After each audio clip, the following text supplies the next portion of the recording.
Welcome back, everyone. I am the Depressed Eeyore, and this is Kingdom Death Monster. Alright, so we're going to be departing for a level 3 White Lion. Same people, though we do have one new person, which, well, she's been around, it's just we haven't used her yet, which is Toihime. Pretty standard old kit. Has a reroll, and that's about it. She has one rank in bow, not that it really matters. Alright.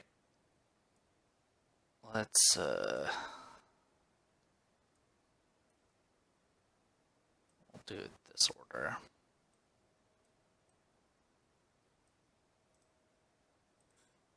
Alright, so we lost Clown Piece last time, and we got about, I think, 22 people left. Looks like it. 2 males, 20 females. Alright. Okay, I don't think there's really anything else to dive into. I didn't bother with Shrine this time, so I don't need to worry about any of that. Kasume, you have all your survival.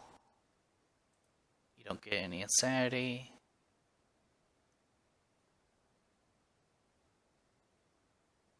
Not bringing any herbs, that should be fine. Your connections are all good. Alright, so Kasume should have 2s in all locations because I didn't do Shrine.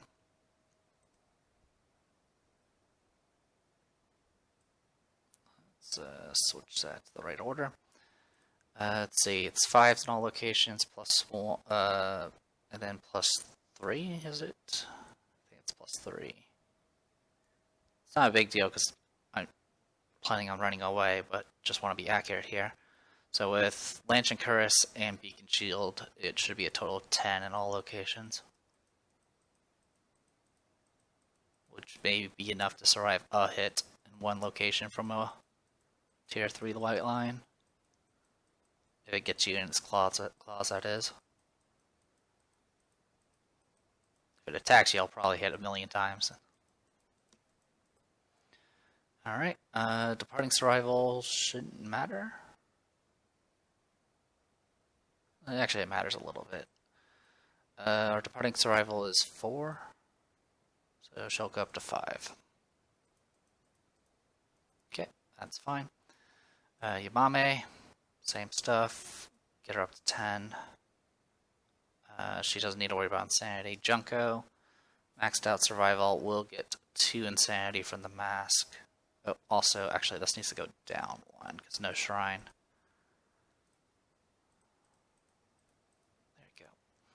Alright, and that should be everything.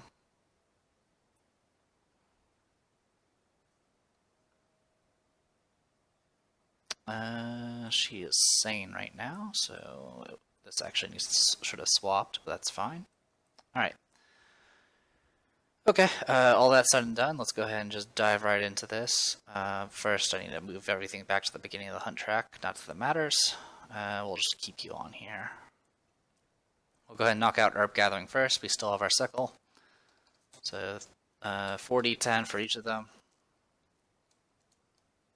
No duplicates, so 26. 20, it brings it up to 46. 71, because there's no duplicates. And that's a triple. So, let's see, 51, yeah, 71 right there. So let me check out Herb Gathering.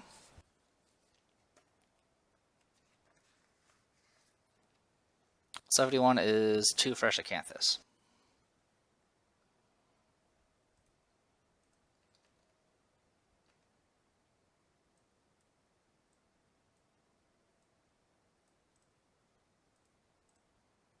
So we'll just do that for now. Okay, the next is going to be mining. We only have one person with a pick.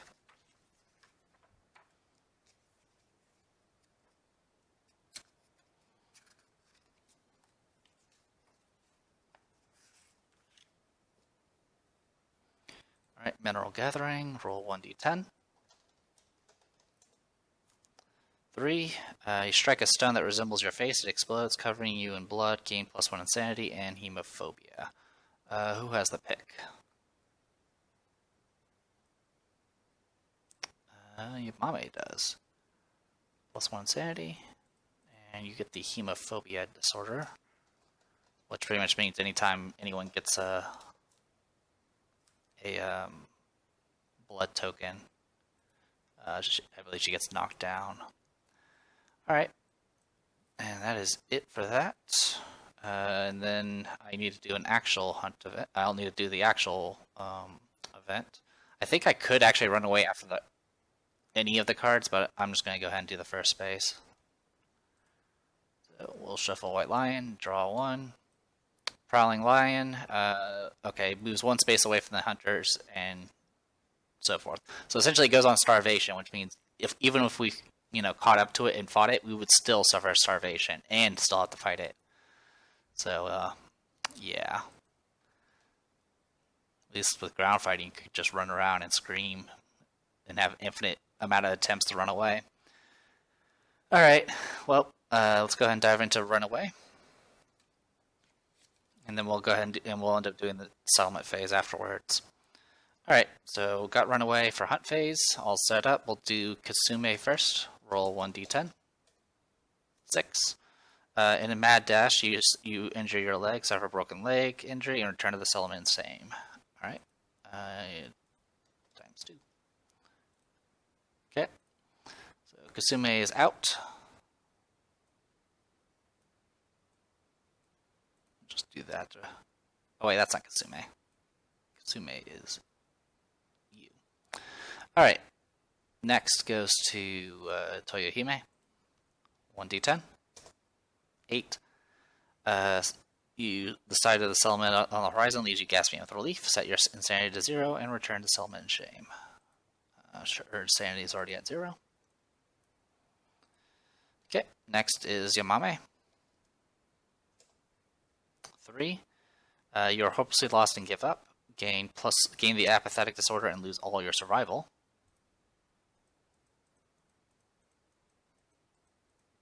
And gain apathetic. And then roll again on the table. So next roll. 8. Set her insanity to 0 and return in shame.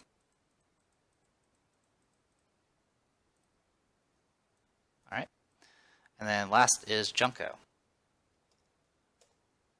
3. Same thing. Lose all survival and get apathetic.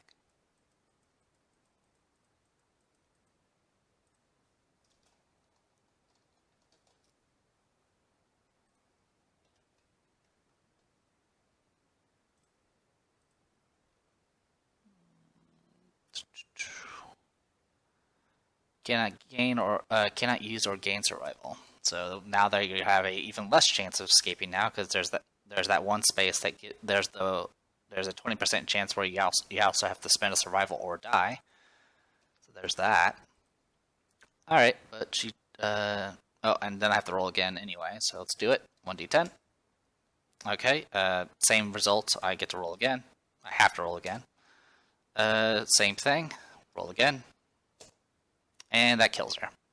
And she doesn't have a oh, she does have a reroll. Okay, well, I'll burn her reroll. Might as well. And then something attacks you, spend 1 survival or die. Alright, well, that will kill her because she has no survival. So that'll be the end of Junko. Too bad for Junko. Alright. With that ends the hunt. We do suffer starvation, so it's going to be 1d5. We lose all of our resources. We had only one we only had one to begin with, so it didn't matter about what the roll was. Alright. So that is the end of Junko.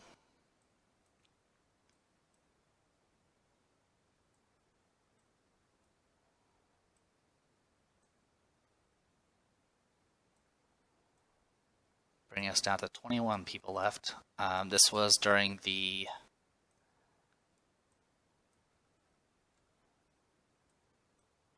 let's see, for Graves, during the hunt or showdown phase, gain 2 endeavors. Okay, so we'll get 2 endeavors from her death. So, real quick. 3 returning survivors, no Tinker.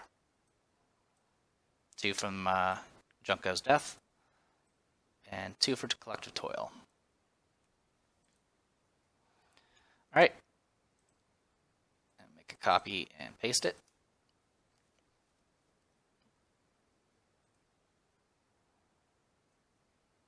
Junko to the pile of dead. And or retired. And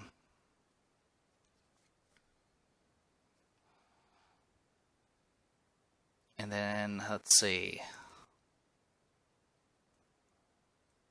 This should bring us to year 26. Year 26 has nothing in particular, so we're just going to go ahead and do our standard hunt event. Let's update our population. We're now down to 19 females left.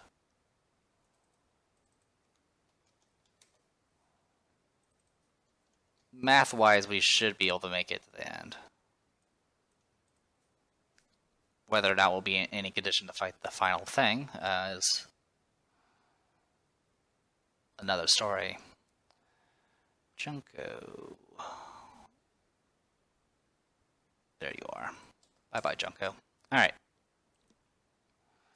That's it for that. And then we need to shuffle and draw. I literally got the same thing. Alright, well, Skull Eater. Randomly choose a returning survivor, give him +3 insanity. Alright. I'll do, we don't need Junko anymore, so 1d3. Tabs above. Kasume, Toyohime, Yamame. Goes to Toyohime. Then I roll 1d. She gets 3 insanity. And she gets Marrow Hunger.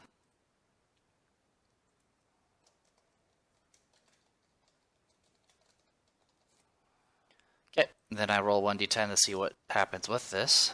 1d10. 5, it's a bad rolling.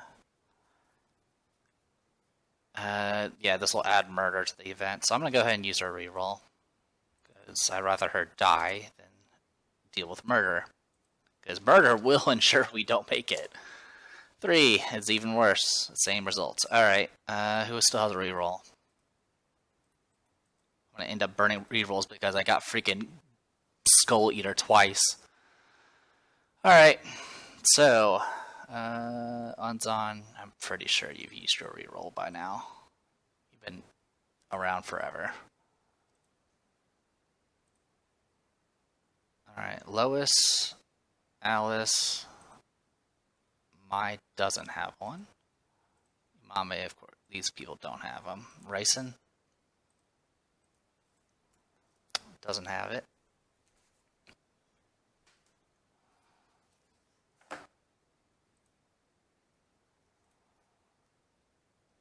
Tsugume, of course, probably doesn't have it. Nope. She's heavily cursed, though. Probably should send her out.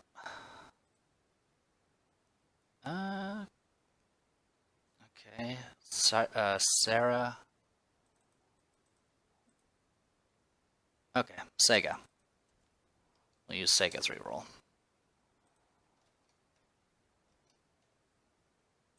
Alright. Thank you. Alright.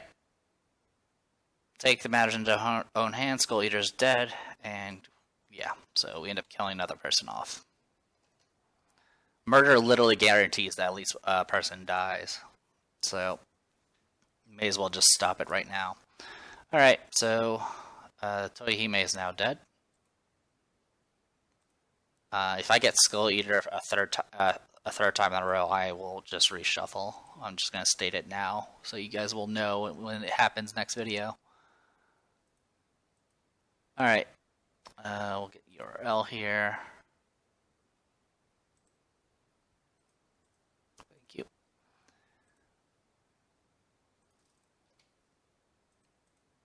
Alright. I should probably label who has it in the future. If I do a future playthrough, I'll need to make sure I tag these names with rerolls so I don't have to constantly search for them. Might do that off screen later today. Or tonight. Alright, that is it for Sega. She did her job. She literally just leapt in and just murdered end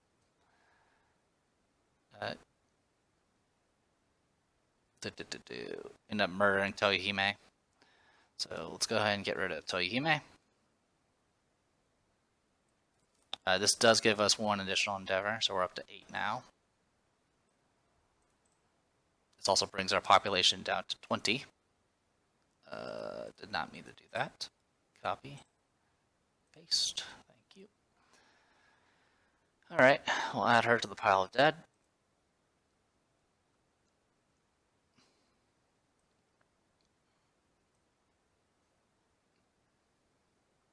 So I lost one person last year, and I lost 2 people this year.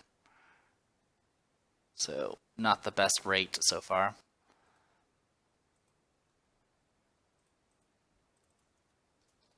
Lose another person, we'll get 1 less endeavor from collective toil.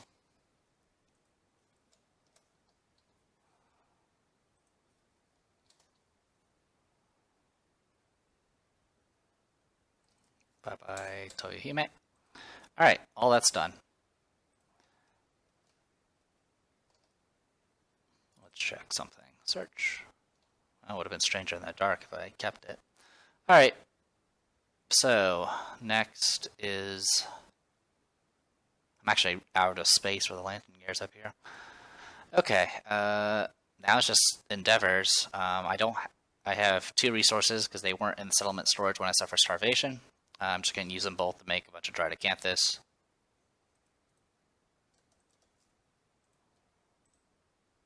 There's no point in keeping them. There might be a finite in the box, but I honestly do not care at this point. Alright, oh, and we need to take you off the board. Board's looking a bit thin now. We'll put you there. Okay. So yeah, 8 endeavors. I am going to continue focusing on building up a Twilight Swordsman to replace our next one. Alright, which one was I using? Was it Alice? It looks like it was Alice.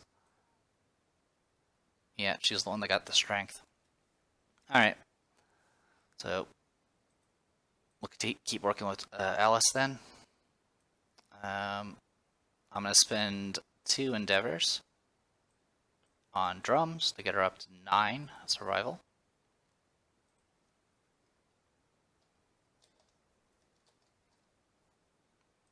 Okay.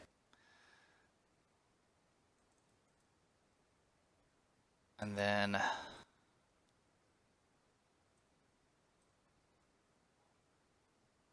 Alright, and then I'll spend an endeavor to lose 3 survival and then roll. So, spend another endeavor, bringing us down to 5 left. We'll set her survival to 6, and roll to see how her training goes. So far we've been getting stats, which is great, but I kind of want other things. So, 1d10. Well, that's stats again. I think that's strength again as well.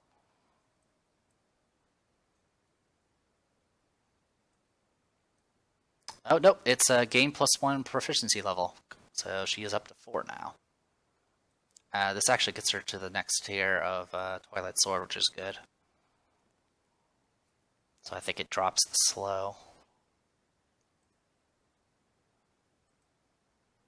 I think that's what it does. Specialization, Twilight Sword. Yep.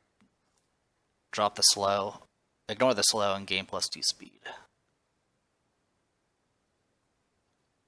Alright, good stuff. Alright, and we'll keep working on it, because she's not going to have an opportunity to get any additional training for the night, because the way the timeline works. Yeah. On year 28, Komachi will retire, and that'll be that. I just got to make sure Komachi doesn't die before then, because if not, it's going to do it's going to break stuff. Because the sword, if the Hooded Knight gives out the sword, it's going to be based off other factors, which I can't control. So, Komachi has to live, period. Alright, with all that said and done, let's go ahead and... I'm going to spend 2 more endeavors to get her up to 10 survival.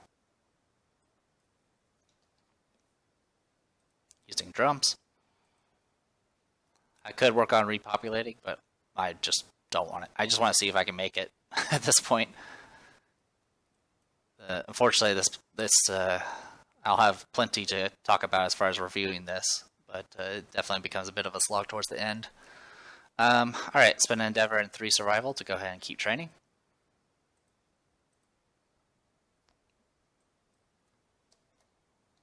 Bring it down to 7. Roll 1d10. 2 is bad.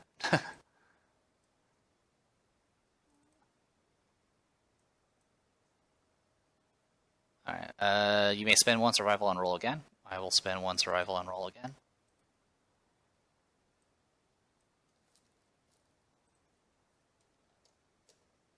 Seven. May spend 1 survival and roll again. I will spend 1 survival and roll again. 8. Plus 1 proficiency, so she's now up to 5. So her accuracy with that weapon is now 4, I think. Which is not... Oh, actually, technically 3, because she has plus 1 accuracy there. So that's not bad at all. Alright, good stuff. Save. Alright, and then I'm going to spend 1 more Endeavor to get back to Survival. Bring her up to 7. And then I will spend the Endeavor and 3 Survival, bring her down to 4. And we'll roll and see what we get. 6, I could spend a Survival and roll again, so I'll do that.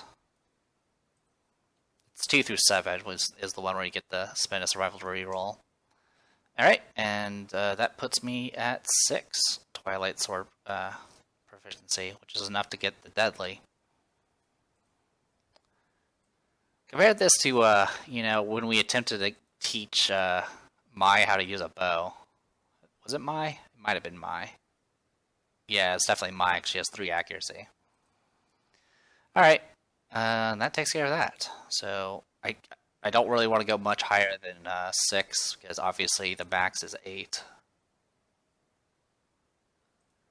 And I already have plus 1 accuracy. So if she gets the Twilight Sword, because I get to choose if I end up retiring Kamachi. And if she gets it, the sword will be...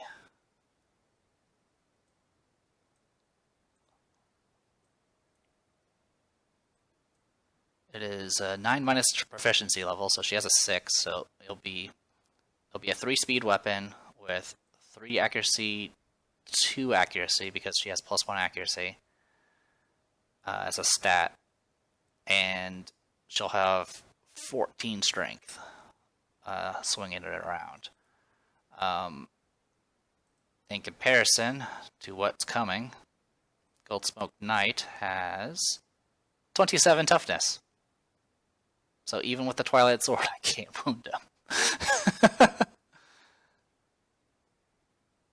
Not sure if there's any ways to get around that 27 toughness. I don't know if you have to just rely on Sharp to actually do anything with it. But that's alright. Not much I can do about it. I mean, at least I'll have higher luck to try to crit, I guess. Assuming there's even locations that could be crit. Let's see, what's he got? He's got Blacken, which is zoning nonsense, frustration. That's just traits.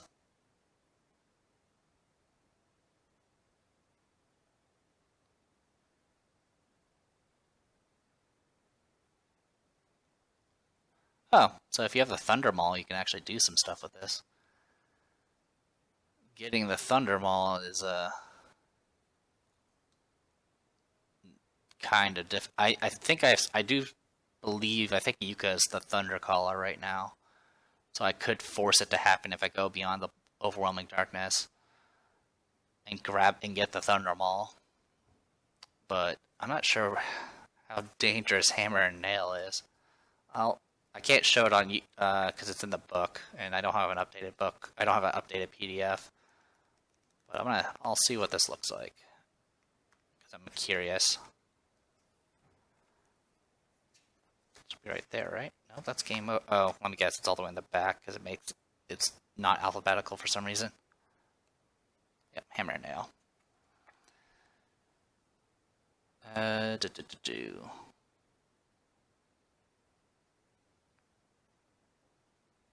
Weapon collide, sending a smoke.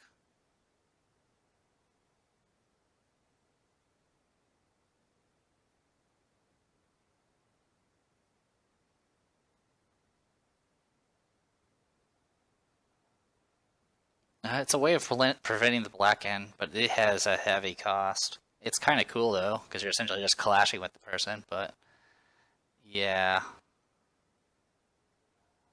It's 40% chance that you lose your Thunder Maul and lose a leg completely. 40% chance that you will break your arm, but you'll stop the black end action. And then there's a 20% chance that you will destroy all your armor at all your hit locations. Suffer frenzy brain trauma 4 times, which essentially gives you a bunch of strength and speed. Gain immortal disorder, and then cancel the black in action. So, kind of interesting. Super dangerous though, and this is what blacken is, by the way.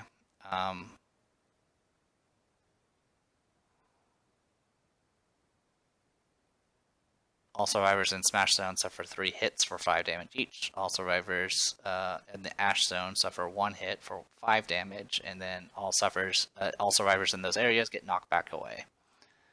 Yeah, it's not nice. Anyway, that's about it. So again, just gonna go after another white line and run away. And we'll see. Chances are we're probably not going to be able to beat the Gold Knight, but it really won't matter either way. But I'll try to survive long enough to show off some of its moves, because I've never fought it before. Alright. Well, anyway, I am the Depressed Eeyore, and this was Kingdom Death Monster 1.5. See you guys later.